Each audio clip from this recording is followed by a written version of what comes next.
Hold on. Alright. Hello, and welcome back to week of just January 8th, 2018. Wrestle Models Basement. I'm Patrick Young, and this Joe Venuto. Whatever past this to say next. 5 minutes before we started this week's podcast, I was too busy CSIing the rumor of Stephanie McMahon and Monster Man Randy Savage. Correct? Yes. Why are you doing kind of Shaq? I don't know. I had a very hard time with introductions this week. And I told myself Patrick going and you Joseph and do Yes. Well, I say the line like how it's supposed to be said. You always introduce you first, so I had to be it. That's true, yes. This is our Backlash 2000. And it was smiling like the Burger King. Like, you know, the plastic that and clowns on it. That and clowns screwed me out. This is the Backlash 2001 review. Took place on his dad's birthday on April 29th, 2001. Yeah. It was in the Old State Arena in Rosemont, Chicago, Illinois. 15,592. Commentators Paul Heyman and Jim Ross. There are two big matches here. As we have Benoit versus Angle and Ultimate Submission match. Iron Man match submissions only. And Triple H also was Kane Taker and match where the titles up. The WWE and Intercontinental Tag Team titles are all in one. So, open video tells about how he who has the gold has the power. Finish Stark Concern and Maven has those 3 titles, which is rather stupid indeed, but whatever. Up first, Dudley Boys versus X Factor. 6-man tag here with all 3 Dudleys versus X-Pac, Credible, and Albert. They went from one of the most famous tag matches ever to a 6-man opening on pay-per-view 4 weeks later. To X Factor. Brawl to start with the Dudleys clearing the ring. They launch Spike on the Pac and Credible on the floor, which is always fun. Spike and Credible starts over, Spike and Crucifix from 2. Also, Albert recounts the Dudley Gold takeover back to Justin. The powerbomb out of the corner just suits the crowd's red hot. Double time brings in Devon and Pac, and Albert Chiefs allow Pac to kick Devon's hell to take over again. X Factor minus Pac pokes Devon's balls against the post, as this is a rather fast-paced match. Pac is 2 of a leg drop when he hit the chin lock. Devon tries to come back, but also the bullshit slam keep him down. Ulta Albert, who hits a pretty sweet delayed butterfly suplex for 2. And our double clothesline is Hot Tag Bubba, who cleans out all 3 guys. Busts up to Justin and it's table time. Albert kills Devon Bell and the distraction less Credible and Pac to hit a double super kick on Bubba for the pin. To me, it was okay. I felt like this match was actually added to... got the added benefit of having the hot crowd, which Chicago is usually famous for in WWE. However, I thought the match was just okay or fine at most for me.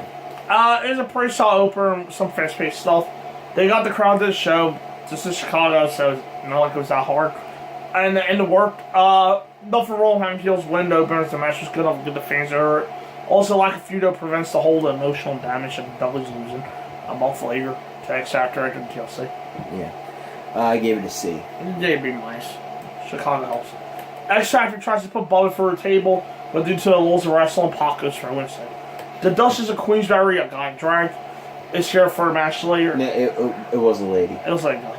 Well, with Regal and Jericho. This is one of those weird ideas as I told back for the show. Regal in collar shirt and trunks is a weird look. Angle says he's confident, and that's fine. We did a clip of Jerry Lynn winning the light heavyweight title heat with a handful of twice, which was rather surprising because I did not know Jerry Lynn was the light heavyweight champion. Hardcore title, Raven versus Rhino. Rhino's champion. This is considered to be one of the best hardcore matches ever in WWE, so let's see if he lives up to something. Rhino tries to go immediately, but Raven's right toes holds him into the stop sign. Trash can shot gets through. Rhino takes her with a run shoulder in the corner, and the beam begins. Raven gets the trash can up to block the run charge. Not hurts anymore. He falls out to the floor and gets covered in 2. Rhino sets up the steps and puts Raven in a chair. He tries to run up the stairs to summon a dive in to crush the chair. Raven uses the same setup but gets closed on with the steps for 2. Back inside for half a second as Rhino takes over again. Raven gets his head taken by a trash can lid and his sign shot gets 2. Back into the ring, Rhino hits him with a shopping cart, or worse, I guess. Drop toe puts Rhino into the cart and down he goes. A bunch of sign shots take Rhino down and a loud one does it again. Bulldog out of the corner to 2. Rhino picks up the shopping cart. But Raven gets a trash can shot at the cart full and Rhino for 2. Cart goes into Rhino's wrist and Raven gets the sunshine to get 2. The momentum shifts back and forth along this match. Rhino tries to gore to the shopping cart but misses, and Rhino is stuck inside a car. We go to a replay of it, and during that, the gore ends Raven. That fits the move as Usos come out of nowhere, which it did there. Yeah. Yeah, I thought it was a good match. However, from your description, I don't think it was the best hardcore match ever. One of the best hardcore matches ever. I don't even think it was. I don't even think it was one of. I thought it was just a good, entertaining match for a hardcore match around this period, which isn't usually that hard. It's the second best one I remember. Besides the one that happened the month before. Yeah. And I'm not counting Crash Holly's matches, by the way. Yeah. I'm not counting those. I'm talking about post Crash Holly. I remember what was it? Al Snow and Big Boss Man that went down to the lake. Before Crash Holly, yeah, in 1999, yeah. I also liked Matt and Jeff at SmackDown too a little better. Cause one they had a hardcore match. The ladder and Jeff. Mm-hmm. I think Jeff debuted the ladder springboard ladder star in that match. Others can come to mind for you too. Alcel versus Road Dogg on Raw when Mankind won the championship. Yeah. That I think it was on the John Worth 1999 episode. I believe that was the one. It was good. Like I said, it was good. Yeah, I did like the gore spot into the cart. I thought that was funny. The key thing here, though, is never got silly. This is one about violence and weapons, if that makes sense. Most of the time, there will be comedy shots like this, but here, it was all about the violence and brutality out there, making for a far better and more entertaining match. I gave it a B. I gave it a B, too. You rate hardcore matches in WWE that highly, that B's not considered one of the best of all time? Alright. We get a clip from SmackDown where Shane reads a book called Shane and the Beanstalk to Big Show. Funny stuff here. The idea to fuse that Vince has made Shane for being all rebellious and for destroying him and by WCW, so he sent Show out to kill him. That one piece from Big Show was deadly indeed. The story is actually kind of funny. It's like me saying, by the way, Shane's out the toll, but Stephanie comes up and says he should apologize to Vince. Stephanie, you look great, but your acting was atrocious. Was bad here, yeah. Before it the match, really was. Austin gets here, just so you know. Coach tries to find out the rules of the Duchess and Queensberry match. The Duchess doesn't know Coach is. Regal breaks up and yells at Coach. We recap Regal versus Jericho with this hands that video from Mania. Basically, Regal's commissioner and Jericho said he's more so Regal torment him. This is the second match, and no one has ruled this match on Regal. Gee, you think there's a swerve coming? One Regal versus Chris Jericho. Either Regal got taped up in record time, or that Duchess thing was taped earlier. I think the Duchess was taped earlier. There's a Duchess Queensberry rules match. He brings out the Duchess after some asshole chance. The Duchess has the whole school British stereotype stuff going on. There's even a throne there for her, or him, whatever you want to call it. Jericho makes fun of Regal pre-match. There's the bell, and there's still no idea what the rules are. Technical stuff that starts. Jericho shoots things up after the forward with Regal being busy smirched still up. Barry and Ring in a missile dropkick misses, giving Regal the advantage. Ult to the chin lock, which doesn't like slow him. Regal goes up, but Jericho gets a dropkick and slow him down. And they'll round it to bring him back. Line still hits, and the bell rings before the counting begins. That's the time limit for round 1, so the match has to break. Regal immediately grabs a roll up for 2. Jericho misses a dropkick, and Regal hits a slingshot to send him on top of the rope first. The English hits the German to the Canadian, as the Oklahomian complains. Regal's stretch goes on, but Jericho grabs the rope, and Jericho rolls for a roll up into the walls, and Regal taps immediately. And if you really believe that's the ending, you have no business listening to this. You can't win by submission, apparently, which clearly screams that Regal had a hole on a few minutes earlier. Jericho goes after the Duchess, and Regal pops him with her scepter. It's a DQ, of course, though, because that's how the Duchess rolls. That one just 2 back in the ring. As Regal takes her again, butterfly suplex gets 2. Inzaguri takes down Regal, and Jericho stomps a mud hole in the corner. Jericho sets up for the walls, but kicks Regal in the balls instead. Regal heads to the floor, and a baseball slide sends Regal face into the Duchess's royal vagina. The Duchess goes into the walls, and Regal pops him with a chair 3 times to end it. I actually didn't mind this. I thought it was just good heel work on Regal's part, and I could see him, like, if you're having a heel authority figure just completely abusing power like this. Kind of makes sense to me, and often heel authority figures don't do that a lot, where they literally just change the rules of the match mid-match because nobody knows the rules. Right. For the two guys, the ending was pretty weak. But the ending was obviously just okay, so also this doesn't really mean anything, given that Jericho wasn't the champion. Intercontinental champion. Granted, Alliance just comes too, so all this will be forgotten anyway. Yeah. Not much going on here, but it wasn't terrible, just stupid. I actually liked it. D-. D+. This all should have hurt Shane. We recap Angle versus Benoit. You run the explanation here. It's an ultimate submission match with Benoit and Angle. There's your explanation. Yes. Chris Benoit versus Angle. 30-minute time limit. Most submissions win.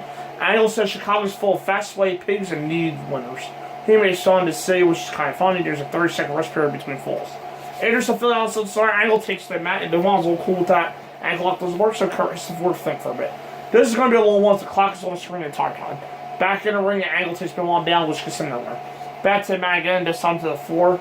Benoit gets the crossface out there, Angle taps, but they're outside, so it doesn't count. 5 minutes in, no falls yet. Angle tries to bring in cheers from Soul, but with half an hour, I can understand it though. Back in, and Angle's holding his shoulder a lot. And never mind, he was faking. It's just trying to straight in and grabs Angle off for the quick tap. You could argue that Benoit tap early to infer damage, but it still looks kind of weak by Benoit. Angle works on the ankle knee, but charges into the crossface attempt. That does worse, so Benoit's just a cross arm breaker ties up. Benoit rams Angle's shoulder to the post, and there's the arm breaker again, but Kurt leans forward to avoid a lot of pressure before making the rope. Shoulder break by Benoit and goes into Kurt, only to take under a 3 to 10 minute mark. Angle gets a chair shot to the head, and an ankle lock makes it 2-1. Angle jumps into a rest period, and you can't really DQ him, I guess. Angle puts on crossface a second later to make it 3-1. Maybe 10 seconds between the end of rest period and tap. Kurt hammers him some more and rams his face to the announce table. Benoit backdrops Angle to the floor, but doesn't take time to breathe. Kurt's shoulder goes onto the post, while Benoit's everything goes into the steps. Angle lock goes on, but still on the floor, meaning Benoit tap it doesn't mean anything. We go back on 15 minutes left and a 3-1 lead for Kurt. Benoit avoids a cross arm break by Kurt, which wastes some time. Ulta and double stretch, which Benoit counters with another cross arm break or tap, but he can't get the tap. Out almost nowhere, Benoit gets a sharpshooter, only for Kurt to make it reverse again.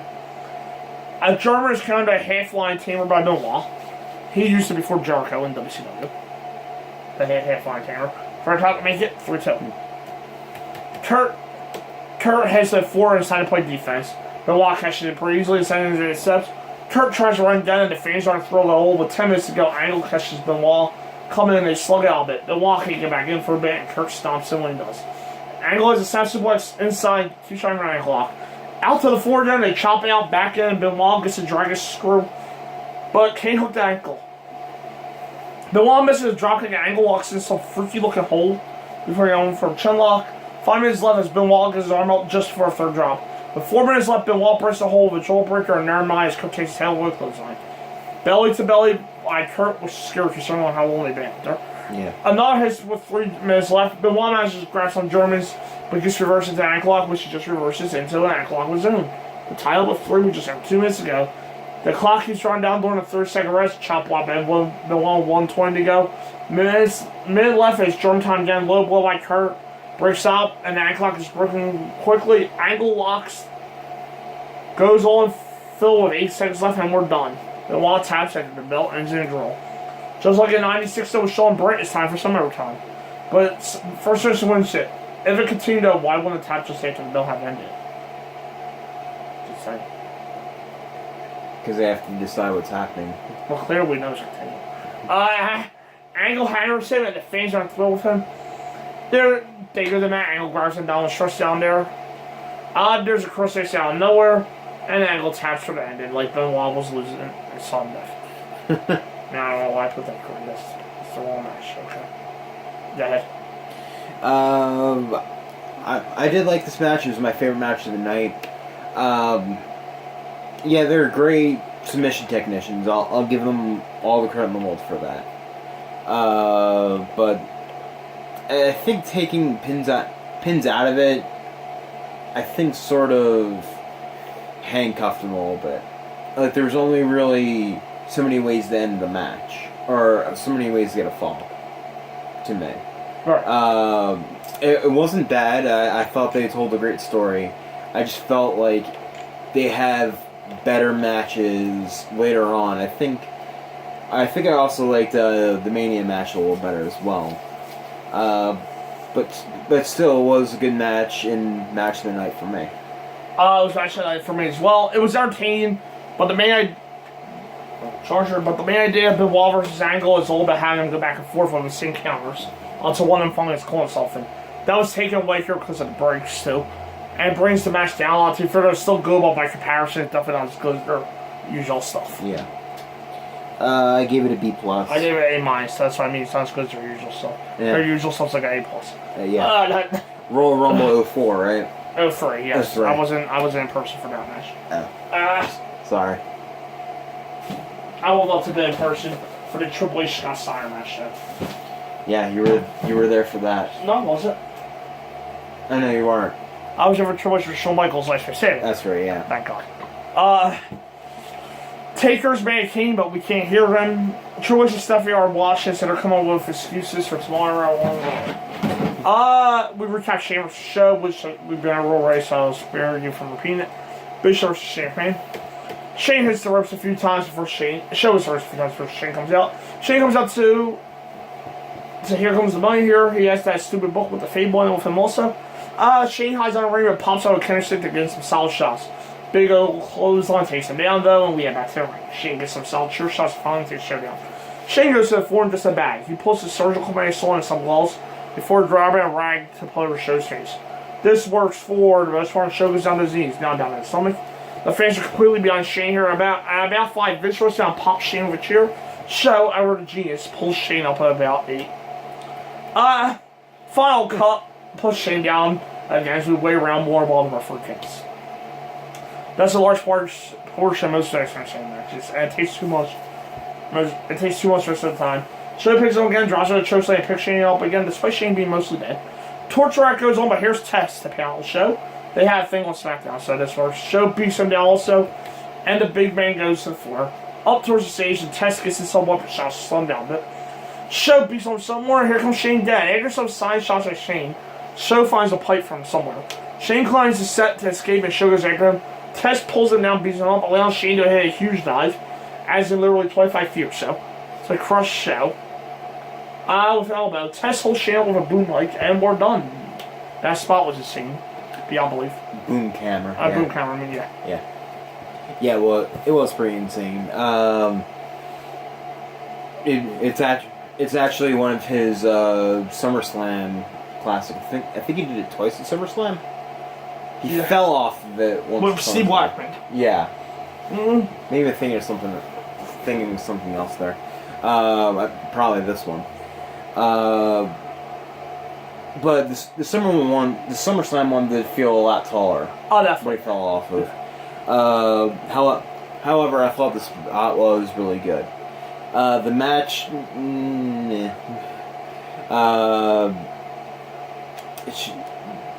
Big Show needed Vince's help to take down his son. Sounds about right. And then not be able to put him away.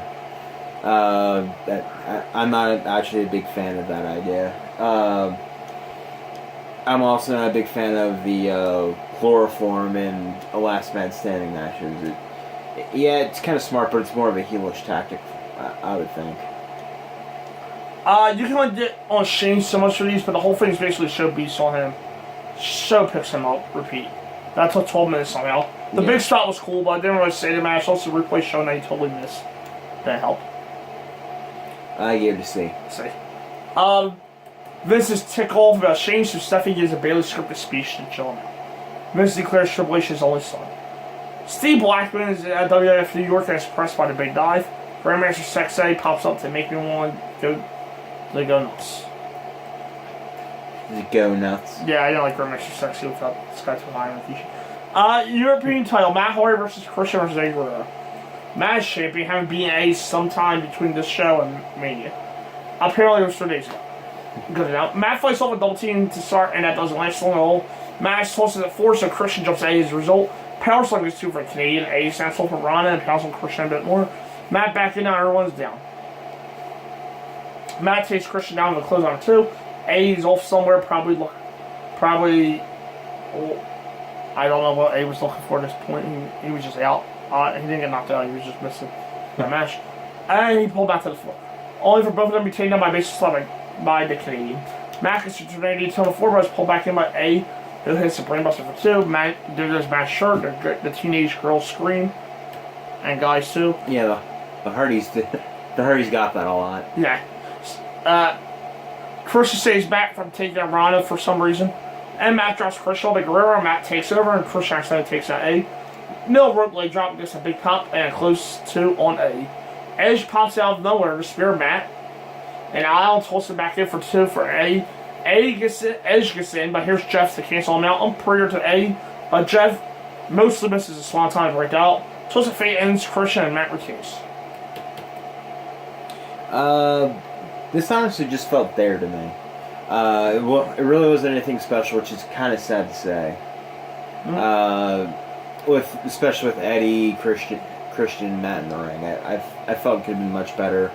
There wasn't really much behind it, and it sort of showed in being in the dead spot behind the high spot of the night and the main event. It was just kind of there, really, but this could have been on roll. That being said, it's pretty good for a buffer match between big ones as the only main events left. Like I said, not a horrible match at all, but at the same time, it wasn't all that great. Just kind of was just stuff you want on pay-per-view. I've seen worse stuff. Yeah. I gave it a C-. Let's see. And after WWF New York, we recap the main event. Basically, Triple H all sent the Monster Heel team with Vince in the corner, and they destroyed the Hardys and Leah for fun. Taker and Kane are the first world challengers and are tag champions. Triple H's IC champions, one of his matches where all the titles on the line, and whoever this water full of this water title. WWF World Title Tag Titles. Triple H also versus Undertaker Kane. Kane has a bad elbow arm here, so that was the plan to the ending. Triple H wins, he's a Grand Slam champion. He'll stall a lot, and also Kane throw his vice into the ring. There's a bell. And it's time to go. Kane gets a shot on Triple H's head. We stole him more. Triple H finally gets it alone. Down he goes again. They go on the floor about 3 minutes down. Finally, the tall dudes go out on the floor, and slowdown begins. Triple H goes in there. Now, it was also Taker actually in the ring now. They switched over with Triple H and Kane in the ring now. No idea if anyone's legal yet. Kane chokes those guys as his arm is hurt. And okay, so Triple H and Kane are official starters now. There's a jumping name. Down goes the big referee. Triple H brings in Austin, but Kane gets tagged, and Austin tries to run. His reward is having multiple stop at him. Taker destroys him for a bit, and Austin offers a handshake. And this is the guy that a month before was at war with The Rock. Yeah. Indeed. Taker reluctantly ties to Kane, which makes sense here. Back up to Taker and Triple H. Old school to also, and Taker plays the ring.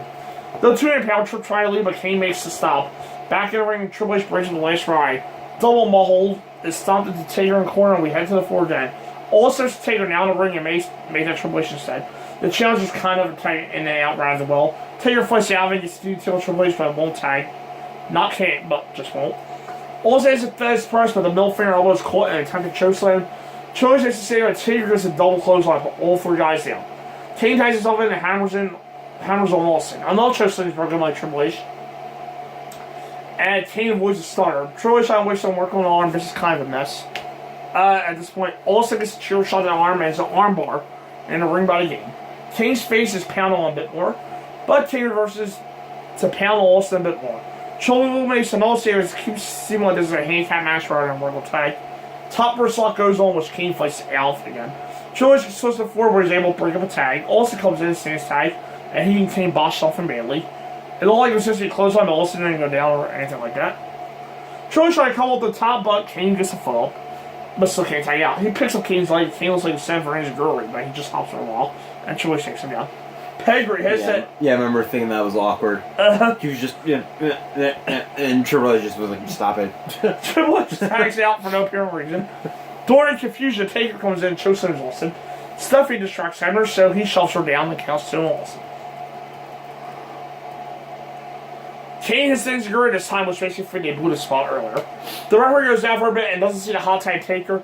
Taker pummels them both and is the last ride to Taker, or Austin by Triple H, whatever. Austin. but he's not legal maybe for tagging Lobo by also Taker and Son of Kane.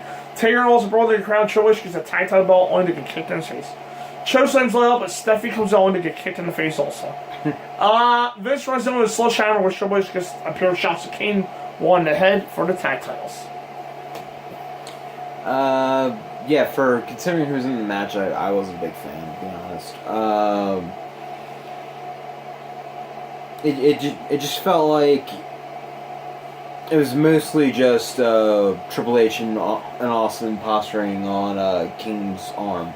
That's what it felt like the match was, and then they just got the one out of nowhere with the sledgehammer. Yeah. I honestly could have thought better. I honestly should have thought better with people involved, but I wasn't feeling it as much. This was about a half hour long, and the whole thing didn't work for my start. It's just a big mess. I have to go all over the place and nothing new going on other than the arm work. It was more about everyone doing random moves instead of a coherent match, which is really a good thing. All not a good main event. I ended up giving it a C-. D+. Overall? My overall was a C. Especially considering the time period where you're just getting off probably the best pay-per-view of all time for WWE. Mm-hmm. It really wasn't that great of an after pay-per-view. I guess that's why I'm guessing that's why in Backlash formulas, it's usually the same main event as Mania, or like the same title matches as Mania, just reversed. Right. Yeah. But it honestly just felt like a mess. Like they were trying to, like they were struggling to try to find how to get from WrestleMania into the WCW invasion. Mm-hmm. Overall, I gave it a D+. There I do from here. Not really anything great at all in the whole card. Minus the Colonel Chris Benoit match and Chris Von Kurt and Raven and Rhino. Anything else everything else you can really skip. Oh, paper's stronger card than the execution. Yeah. But all of those two matches, I really wouldn't recommend nothing else to go back and watch. There was some good stuff here, but at the same time, didn't work for us. The lack of titles, other than and hurry a lot as it usually does. The company filled out quickly at me, and the lines actually, I think, helped for a little bit, even only if it was just for a little bit. Yeah. So we're picking two pay-per-views for next Friday's podcast. One for next Friday, the one for the 25th anniversary roll before our Royal Rumble review. Alright, so who picked the last random one? I have no clue. Alright, you can pick this one, and I'll pick the Royal Rumble one. Okay. I picked Backlash. No, I didn't remember. Okay. I picked Backlash. Okay. It doesn't really matter. It's your film. And here goes the long delay. Some weeks it's fastest sight, other weeks it's slow. Yeah, it's on your It's been on your Wi-Fi the whole time. Yeah.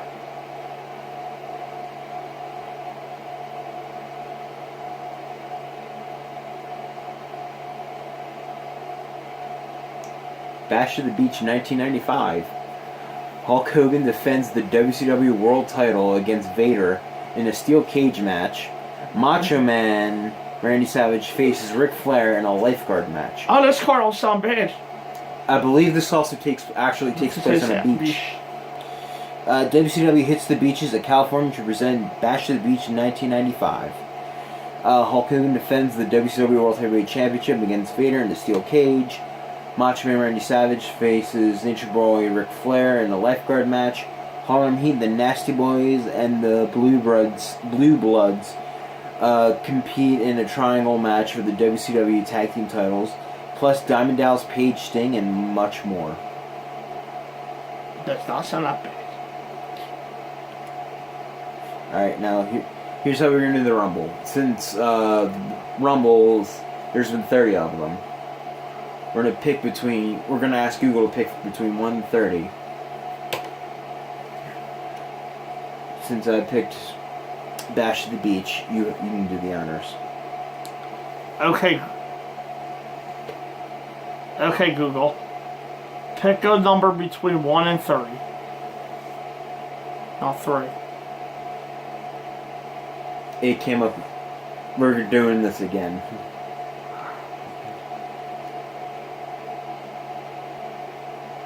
You don't say okay. Pick a number between 1 and 30.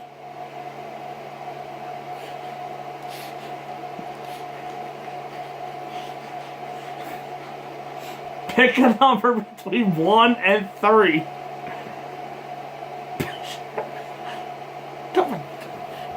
Oh, hold on. Pick a number between 1 and 30.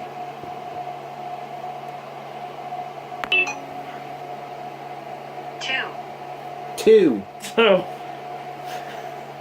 Royal Rumble 1989.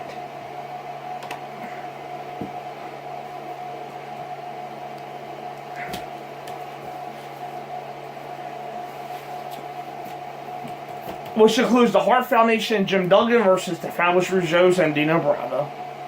Rocket Robin versus Judy Martin for the Women's Championship. King Haku versus Hart Race for the King of the Ring Crown and Cape and the Royal Rumble match. The people in the Royal Rumble match are Axe Smash, Andre Giants, Perfect, Ryan Garvin, Gravy Outside, Jake Roberts, Ron Bass, Shawn Michaels, Bushwhacker Bush, Ben Kissick, Time Baby, Ms. Brown, Marginite, Randy Savage, Arn Anderson, Tully Blanchard, Hulk Hogan, and you know Hulk Hogan was in 19 Royal Rumble. Bushwhacker, Luke Hogan, Beware the Warlord, Big Boss, King, Bruce, Big Faith, Lower Rooster, Barbarian, the winner, Big John Studd, Hercules, Rick Martel, and Teddy DiBiase. Spoiler alert. I think they didn't what happened 29 years ago. This was the first Royal Rumble match that featured 30 wrestlers. Yeah. So, and I'll go for this week's edition of Podcast. Yes. The Royal Rumble 1999 review will be up on January 22nd. Before Record World 25, and then the other reviews are back to normal Friday. January 19th. And see you next week. Bye. Bye. Bye. Bye. Bye. Bye.